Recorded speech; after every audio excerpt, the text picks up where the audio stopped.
عزتمند مسلمانان ورونو بهترین خزه کما ده. رسول الله صلی الله علیه وسلم یو ورځ په مجلس کې د صحابه کرامو نه تفوس وکړو چې ما ته دا خبر راکړی چې په زنانو کې بهترین زنانه کما ده. په دغه وخت کې علي رضی الله عنه خپل کور ته لاړو او د خپل خزه فاطمه رضی الله عنها یې تفوس وکړو. نو فاطمه رضی الله عنها ورته جواب ورکړو چې د دنیا بهترین زنانه هغه ده چې نه هغه نه محرم سړی ته ګوري او نه محرم سړی هغه ویني. علماء د بهترین او صالح خزه سلور صفات خودري دي چې دا سلور صفات په زنانه کې موجود دي. نو د بس دا صالح او دا خزه ده. اول نمبر صفت دا ده چې داغه په مخ باندې به حیا وي. د انسان په وجود باندې حیا بنیادی حیثیت لري. ځکه چې کله په مخ باندې حیا وي نو بیا زړه هم د حیا نه ډک وي. مشهور متل دی چې مخ د انسان د زړه آینه ده.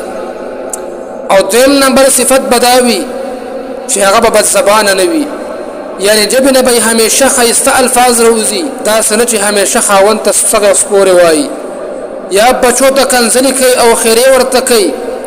نه، بلکې دا صفات به پکې نه وي، بلکې بهترین صفات والا به وي.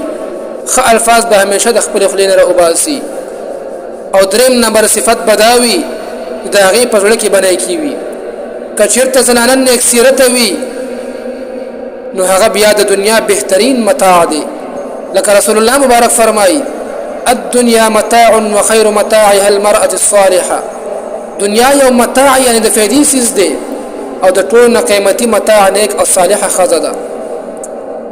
او څلورم صفت علماء دا خودلې دي چې د هغې لاسونه به په کار کې مصروفه وي او د ښایسته زندګي د تېرولو دپاره دا خبره ضروري ده چې همیشه به د معافۍ نه کار اخلي. فافهام او تفهیم سره د مسله حل کړي. دا څه نه چې خاوند ورته یو خبره کوي او هغه چې کوم دی په سر باندې خېږي. نه، خاوند چې ورته څه وایي بس په سرو سترګو باندې هغه خبره مني، خاوند ته جوابونه نه ورکوي. نو علماو دا څلور صفات ښودلي دي. الله جل شانه دې داسې صفات په هر زنانه کې پیدا کړي او الله جل شانه دې زمونږ په زنانو باندې د حیا او د عزت صادره رواج کړي. وما علینا